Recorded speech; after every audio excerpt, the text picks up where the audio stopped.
damos la palabra a Roberto Garza.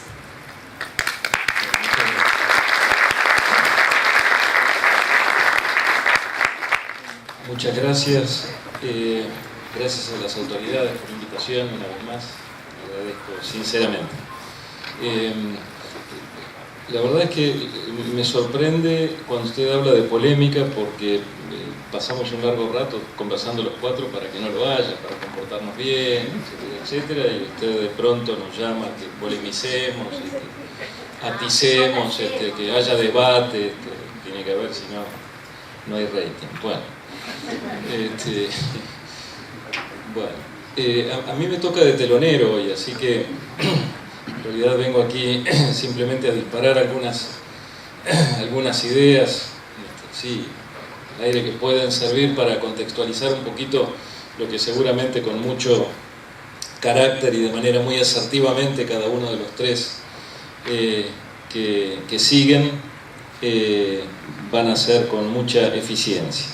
En lo que a mí concierne, hablando de máquinas,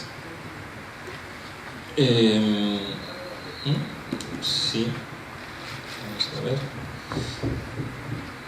¿cómo hacemos para que encima no tengo anteojos? Sí. Que alguien me preste unos anteojos. Y desde el principio.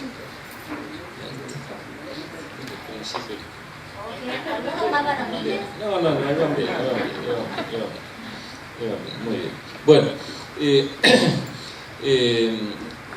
algo provocador mi título, cuestión de docencia, nada más. Muchos han escuchado hablar de muchos temas este año vinculados a la reforma, porque evidentemente estamos todos muy particularmente sensibilizados por lo que significó y significa traída al presente. Lo mío va a tratar de enfatizar algunos aspectos que me parece que deberíamos tener en cuenta a la hora de repensar el rol de las universidades de cara al futuro. Por supuesto que tenemos la dicha de que nuestras universidades tengan, además de mucho prestigio, logros desde el punto de vista de la inclusión que son extraordinarios respecto de otros países en la región, incluso en el mundo. Evidentemente ese prestigio es bien ganado y respecto de lo que significó y significa para la universidad científico-tecnológica, pero también para la universidad en términos de inclusión. En términos comparados en Latinoamérica, Argentina guarda un perfil elevado que nos lleva a que incluso en ciudades del interior, donde hay universidades, recojamos las voluntades de muchos estudiantes inmigrantes que vienen justamente vinculados con la Universidad Argentina a partir de esa historia de prestigio y bien ganada. Por supuesto que la evolución tiene que ver con una evolución mundial, no solamente con la evolución de la Argentina.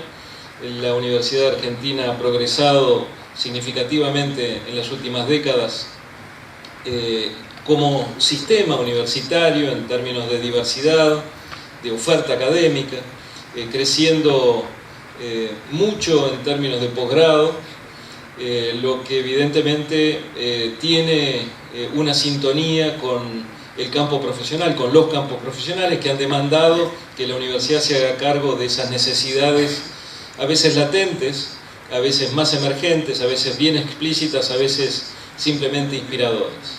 Pero ese crecimiento le ha llevado a la Argentina a un lugar en términos del sistema mundial de universidades de amplio reconocimiento.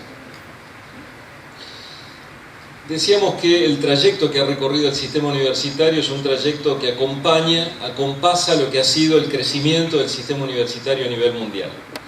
Lo que vemos allí en la curva es simplemente una asintótica vertical para los que se quieren divertir con las matemáticas, que debe haber más de uno aquí.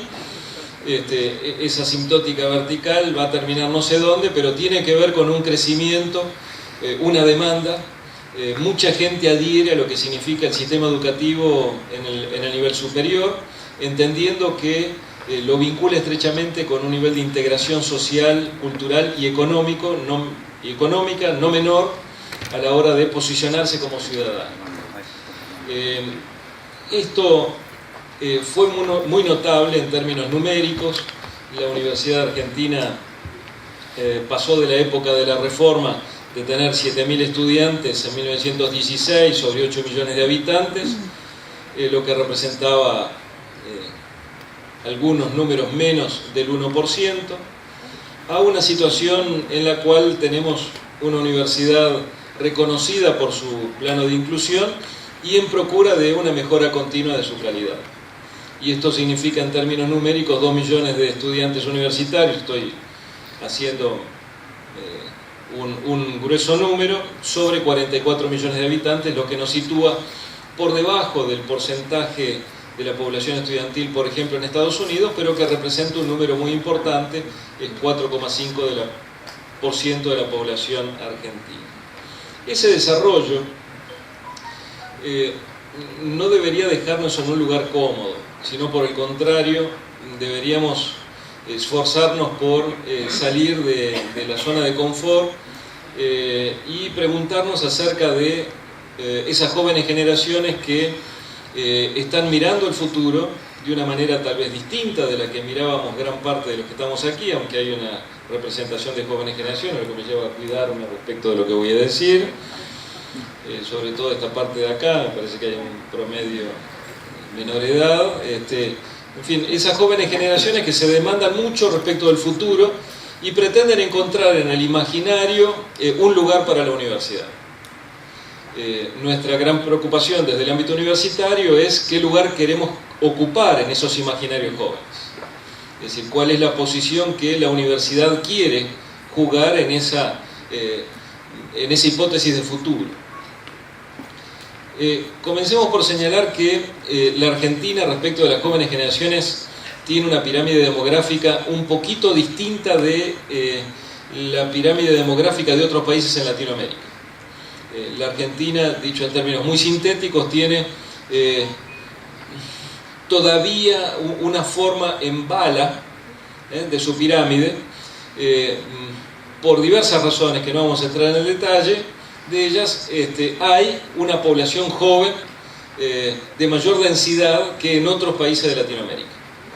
Eso debería darnos aliento, sobre todo los que trabajamos en la universidad, porque nos indica que podemos tener futuro como docentes, por lo menos hasta la línea de llegada, que la miro con cada vez más cariño, pero que evidentemente indica que tenemos todavía un próximo futuro. Insisto, esto es un poquito distinto de lo que viven otros países de Latinoamérica. Yo puse allí para que vieran Chile y España, lo que significa como diferencia. Nosotros tenemos una pirámide un poquito distinta. Pero eso no significa que tengamos una explicación de lo que está sucediendo, esta demanda que, más allá de las coyunturas, tiende a continuar creciendo en la mayoría de las carreras.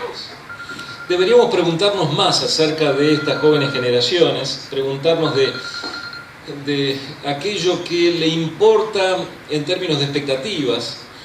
Dicho de otra manera, qué aspectos del presente y qué expectativas del futuro atraviesan con mayor énfasis esos imaginarios. En definitiva, estamos preguntándonos qué tienen en la cabeza estos jóvenes, porque a mí me importa, insisto, estar en ese imaginario. Me importa institucionalmente, me importa como docente, me importa como profesional, me importa como empleador, me importa como sociedad.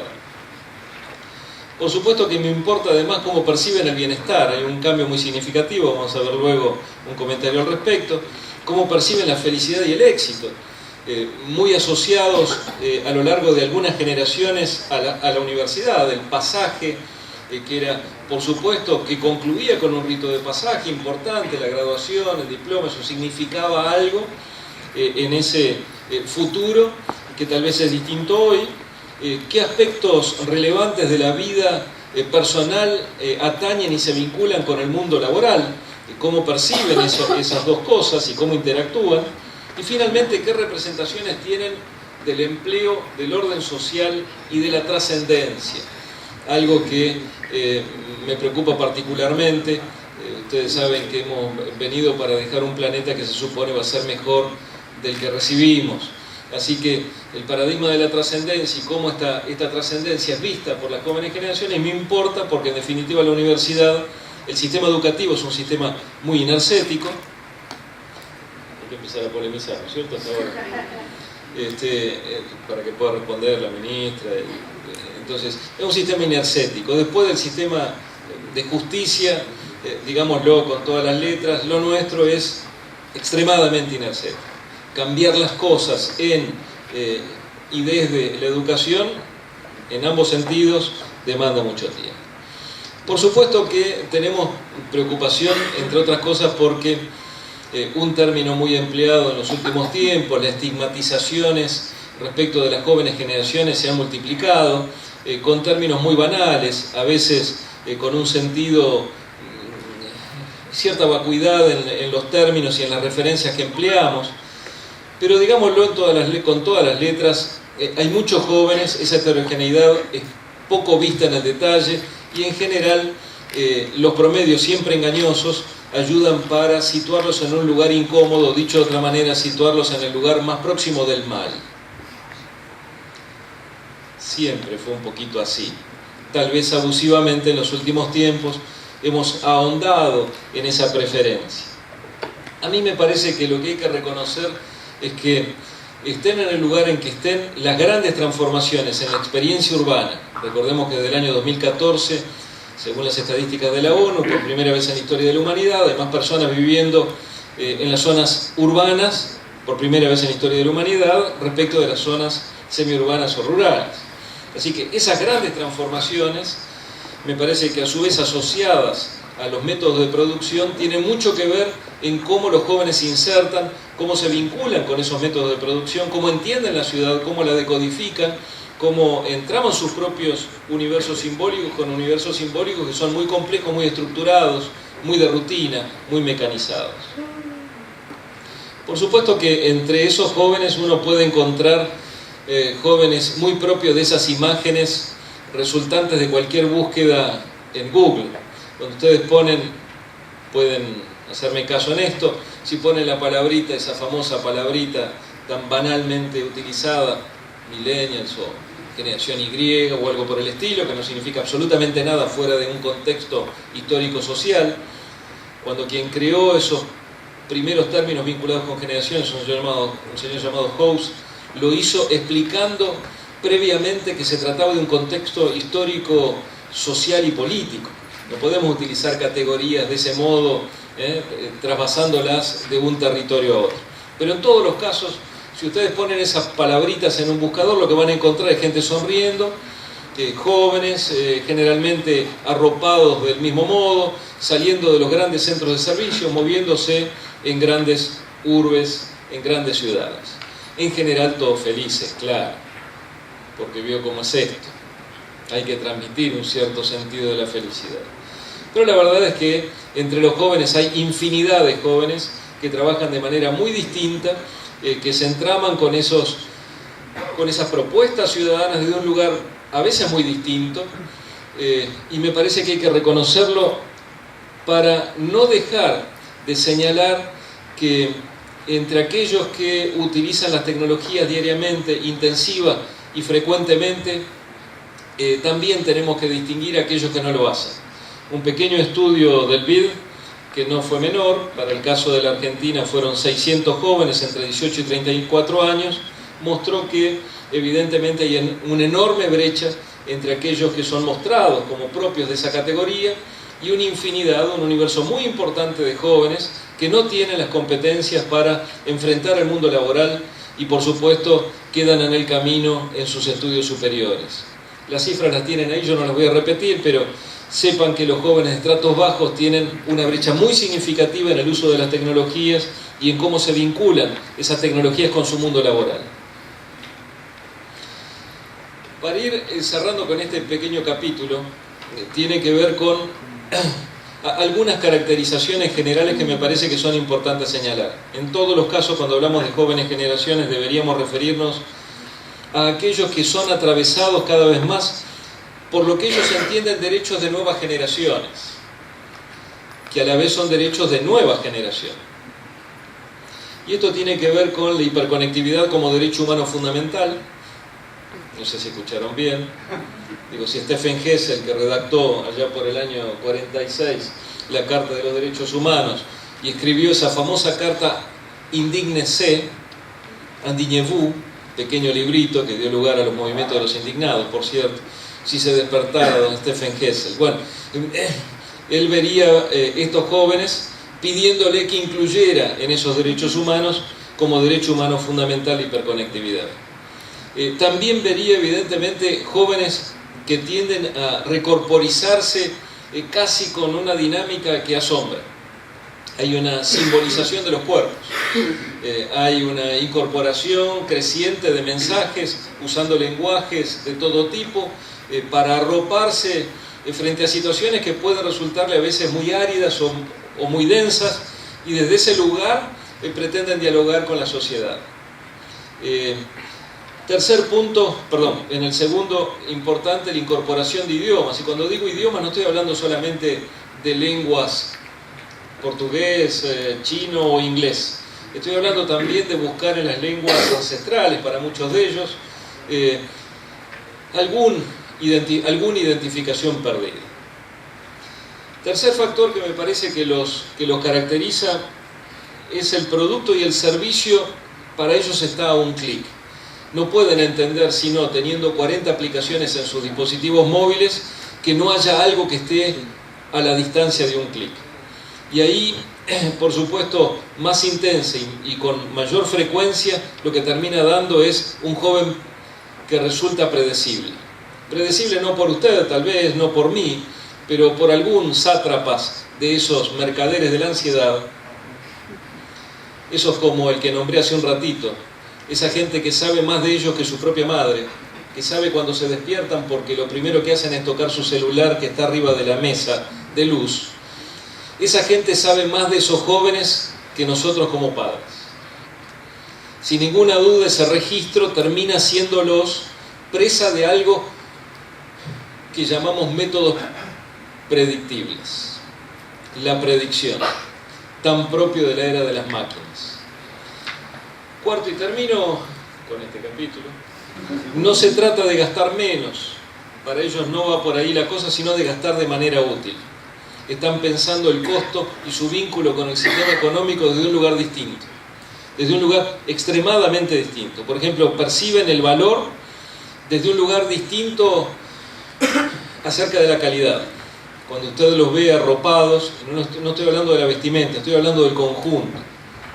Evidentemente, tal vez los distinga claramente de generaciones anteriores. Pero esto tiene mucho que ver con tres cosas que me parecen fundamentales para interpretar hacia dónde podemos pensar la educación y la universidad. Primero, un cambio muy, muy extraordinario que estamos viviendo en poco tiempo, 2 décadas, bastó para pasar de una sociedad del diferimiento, el deseo sin poder, la expectación, a una sociedad de la inmediatez. Y eso es un cambio extraordinario. Eso significa que es una sociedad donde todo aparentemente es posible, donde no poder más, diría Byung-Chul Han, tipo fantástico, hay que leer, escribe libros pequeños, así que léalos, no cuestan mucho, los invito a que lo lean. Dice, hay algo en esta generación que se vuelve enfermizo, es el no poder más. 1000 canales de televisión no alcanza, quisiera 3000. 3 horas de navegación no alcanza. Y por supuesto, esta sociedad de la inmediatez, que se opone en alguna medida a la sociedad del diferimiento, tiene que ver con la financiarización de la economía.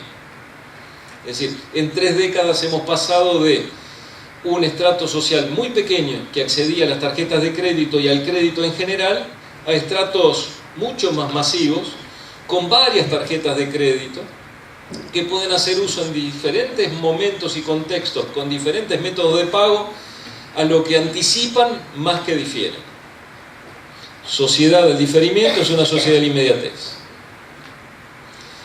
Del bienestar social al bienestar subjetivo. Es un gran cambio. Cuando le preguntamos a los jóvenes, ahora van a ver enseguida que les preguntamos bastante a los jóvenes, hacemos un trabajito de campo con cierta densidad para tratar de entenderlos. El bienestar social es algo que supimos entender nosotros de los años 60. Por supuesto que desde hace 3 décadas se viene acentuando la idea de que la felicidad no es lo mismo para usted que para usted, mucho menos para usted. Imagínense para las generaciones jóvenes. El cambio de un bienestar social a algo mucho más subjetivo es un cambio muy importante. La experiencia de sentirse bien, lo simbólico sobre las materialidades. Y eso es un cambio respecto de las generaciones anteriores. El sentido de la felicidad y del éxito, por lo tanto, responden menos a patrones sociales y a pertenencias colectivas y más a la búsqueda de una fruición individual. El momentum. Piensen en la universidad, Piensen en la universidad. Tercer aspecto de las representaciones sociales, no vamos a pasar sobre esto, pero sin ninguna duda, la autodelación, el movimiento selfie, esta idea de autorrepresentarse, de la autocomunicación de masas. Yo me represento frente a los demás, no necesito que vos me representes. La historia oficial de la familia estaba contada por el ausente en la foto, el tío que había traído la máquina de fotografiar de Alemania y que hacía de fotógrafo oficial. Los que llegaron a los jóvenes como representación, la historia oficial de la familia, reflejaba un punto de vista, la perspectiva del tío, del fotógrafo de la familia. Ahora es distinto, porque hay muchas representaciones, pero hay una que tiende a ser predominante, por lo menos en ciertos estratos sociales dentro de los jóvenes, que tiene que ver con la autorrepresentación. Nosotros, ¿qué hicimos? Pues salimos a preguntarle en reiteradas ocasiones y con ciclos reiterados 200 casos, que incluye por supuesto 5 capitales, de la cual la capital Rosario. Perdón usted. Bueno, que tiene que representar toda la provincia. Claro, y usted toda la nación. No se preocupe porque está Tucumán.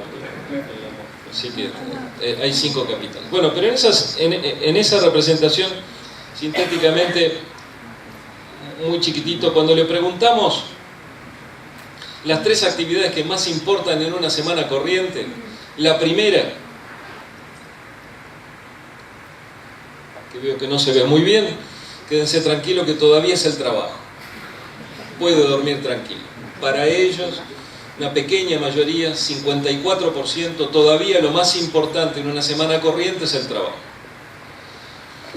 Ahora, es interesante cuando le preguntamos respecto de la confianza en las instituciones, organizaciones y marcas.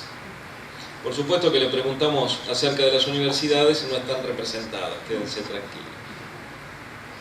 Ante la posibilidad de que el rector pudiese opinar, no lo pusimos en la diapositiva. Pero lo más importante de la diapositiva es que después de los movimientos ambientalistas, segmentamos 18, 23, 24, 29, 30, 34. Así que el rango total es 18, 34, los alumnos de grado y de posgrado. Alumnos de universidades y no alumnos. Fui a ver un jardinero en el barrio Las Flores, que no se conecta a nada y que tiene un celular 2G y que no terminó la escuela secundaria. O sea que los 200 casos pretenden cierto grado de, si es exploratorio, tener en cuenta esos segmentos. Pero a lo que voy es que, primero, los movimientos ambientalistas. En eso, entre comillas, creo y mucho. Segundo, creo en Google. Bueno, más aún, creen más en Facebook que en el Estado, con porcentajes que son llamativos. Le preguntamos incluso si estas empresas te ofreciesen, creo que no sale muy bien esta diapositiva, pero se las cuento muy brevemente, si estas empresas te ofreciesen servicios bancarios financieros, ¿dejarías tu banco? Por supuesto, casi un tercio dijo, por supuesto. Voy a una sucursal como cuando voy al dentista, sufriendo. Pero además también dijeron que preferiría Google a cualquier otro banco. También dijeron que Facebook les importa. Les importa un poquito Apple, es una marca aspiracional. Pero no les importa ninguna de las marcas tradicionales. Si Coto les ofreciera, pues no. Sí, claro, les ofrecieron. No, esos sí. Cierro con esto. A mí me parece muy importante cuando uno piensa en las jóvenes generaciones, seguramente ustedes lo hacen a cotidiano o porque son jóvenes, o porque tienen hijos, o porque ya tienen nietos, o porque simplemente les preocupa el devenir de la sociedad. Ellos, por supuesto, que nos traen atravesados una tecnología a la cual algunos no podríamos acceder sino a través de ellos. Mi hija tiene casi 25. No le cuento todo lo que me enseña. Y me he resuelto más de un problema. Por supuesto que ellos tienen muchas prácticas sociales con una tendencia a una dependencia extrema de las tecnologías. Y cuando llegan a la universidad llegan con esa idea de que van a encontrar una universidad que no es la que les presentamos, no es el aula que se imaginaron o que pretenderían, y por supuesto no tienen al docente que tal vez pretenderían. Ahí tenemos algunas dificultades. Tenemos dificultades porque para ellos todo deviene intersticial, es entrar y salir, son pequeños fragmentos. Hay una editorial importante en Estados Unidos que ya le está cobrando a las universidades como broker, como Gstore, ProQuest y esas grandes bases de datos, le está cobrando por página vista, no por acceso, porque los alumnos van directo al párrafo. Así que cuando usted le da el capítulo, sepa lo que están buscando. Esa situación debería hacernos reflexionar, sobre todo en un momento en el cual ellos están con usted como están con otros, y eso casi simultáneamente. El aula se parece más a esa figura que a lo que usted imagina. Y como yo no quiero perder más miradas de las que ya perdí en mi vida, me esfuerzo para ser un buen docente. Probablemente un buen plan de política pública implicaría que ningún docente siga al frente de aula sin haber hecho una especialización en docencia. Cuando termino me puedo ir, ¿no es cierto?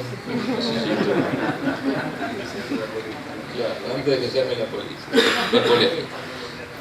Claro, si puedo volver a la universidad, gracias, está bien. Bueno. Pero una buena política pública en 5 años. ¿Por qué? Porque es difícil. Es difícil con una generación que está cada vez más cerca de los objetos o hiperobjetos, objetos cada vez más inteligentes. Mire las cifras. Cuando usted está pensando que ya vio todo, sepa que no. Que el Internet of Things, que el Analytics de la Big Data, que infinidad de máquinas se van a conectar cada vez más con esos jóvenes en detrimento de quienes no podamos hacerlo. Sepa también que poquito a poco, con diferentes formas de conectividad, va a haber un número muy significativo de objetos hiperconectados. Más aún, si usted tiene un dispositivo móvil Samsung, esto está editado, ¿no es cierto? Aparece el bip para que después no aparezcan las marcas. Y tiene un Smart TV Samsung, usted tal vez no lo haya usado o incluso no lo sepa, pero pueden conectarse vía RFID automáticamente. Así que cuando usted entra a la sala, al living, pues sepa que a lo mejor Samsung en Corea ya sabe de usted. Más allá de eso, cierro con esta idea de la nueva era de las máquinas. A ver, me parece que estamos en una era distinta, que tenemos que reaprender cómo vincularnos, porque aprendimos a manipular objetos que hoy nos dicen más de lo que nos decían, que tienen otras capacidades, y hay que aprender de esta nueva situación. Una segunda era en la cual ya no se trata de dominar la energía para ser eficientes. Por supuesto que eso sí, es un fin. Google invierte muchísimo dinero en energía para que sus granjas de computadoras puedan tener la energía necesaria. Producir un número de blockchain, que es un larguísimo número, Solo lo puede hacer grandes centros computacionales que consumen muchísima energía para producir un numerito. Así que de eso... Ahora, en esta segunda era cambia un poco la cosa porque entrando en la era computacional tendemos a buscar superar nuestros propios límites. Mientras que en la primera era la diferencia cualitativa estuvo respecto de las capacidades físicas, en esta segunda era, evidentemente estamos en una situación nueva, donde las capacidades intelectuales, incluso la propia mortalidad, podría estar en tela de juicio. ¿Cuántos implantes llevo? Pues ya es parte de mi ropaje. Y tal vez cuando termine en esta vida, no sé cuánto llevaré. Mientras tanto, me parece muy importante lo siguiente. Si pensamos en la universidad, tenemos que pensar en las disrupciones. Y ha habido al menos 3 que me parecen fundamentales. De las 3 hemos vivido las 2 pasadas muy mal en la universidad. Así que espero que la tercera la vivamos mejor. La primera fue con la capacidad de procesamiento standalone. Teníamos laboratorios de computación, ¿se acuerdan? Bajo llave. Por supuesto, nadie traía un dispositivo, ni dispositivo al aula, ni el docente ni el alumno. La emergencia era del PIR conectado. El PIR es su máquina, sépalo, no es usted, por cierto. Su máquina se conecta a otras máquinas independientemente de usted. Cuando usted la enciende todos los días, el antivirus se actualiza. Así que de ahí en más, sepa usted que usted no es el PIR, su máquina. La segunda ola la vivimos muy mal. Fue con la creación de una nueva pirámide global de servicios en plataformas. Google, Facebook, Apple. Todo sustentado en Internet. Nosotros seguimos con la presencialidad de una acepción. La presencia física. Te veo, te cuento. Estás, te corrijo.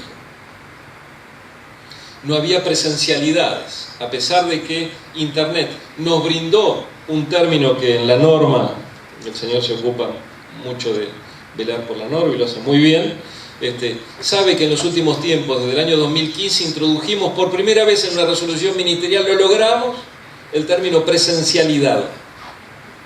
Extraordinario. 2015. Mire si pasamos tiempo. Mientras tanto, Internet ya llevaba años. 20 para introducir un término que refleja una nueva realidad. Otras formas de estar presente. Y la tercera ola, que es en la que tenemos que discutir y sobre la cual tendríamos que debatir y mucho, ¿cómo hace la universidad para entender estas transformaciones que se dan ahí afuera y que difícilmente se dan aquí dentro? Difícilmente porque me parece que no estamos interpretando el cambio hacia las inmaterialidades. No estamos entendiendo suficientemente, me parece a mí, qué significa vincularse con hiperobjetos, donde cada vez más los sujetos son los apocados. Apocados en términos de uso del lenguaje. Y estoy empezando por el primer sujeto del aula. Así que me parece que hay un desafío nuevo que hay que interpretar, que hay que saber que llegó para quedarse. Y yo diría que, antes de que me saque la roja, porque se va acercando de a poquito, me parece. Yo como se va acercando así. Bueno, me parece... Se olvidó el celular, menos mal. Para los demás tráigalo. Bueno. Perfecto. Entonces soy yo, Héctor, querido. No soy otro. No, termino ahora sí. Me parece que hay 2 cosas muy importantes. Primero, ¿a qué nos dedicamos? A formar personas que sepan hacer las buenas preguntas. ¿Y usted qué tiene que hacer como docente? Compartir la lista de sus buenas preguntas. ¿A qué se dedica eso? No somos asertivos por demás, venimos a compartir preguntas. Y segundo, a tratar de que se vinculen cada día mejor con la otredad. Y eso incluye cada vez más objetos, no solamente sujetos de habla. Sujetos sociales entendidos en un registro mucho más amplio. Por eso me parece que tenemos que abandonar el qué sucedió para caminar directamente hacia competencias que les brinden a nuestros alumnos la capacidad de saber qué hacer si sucede de nuevo. ¿Qué hacer si sucede algo parecido? Me parece que estamos demasiado centrados en las historicidades, en el qué sucedió, incluso en el por qué sucedió, a veces en el qué puede suceder, pero raramente en el qué hacer si sucede algo parecido.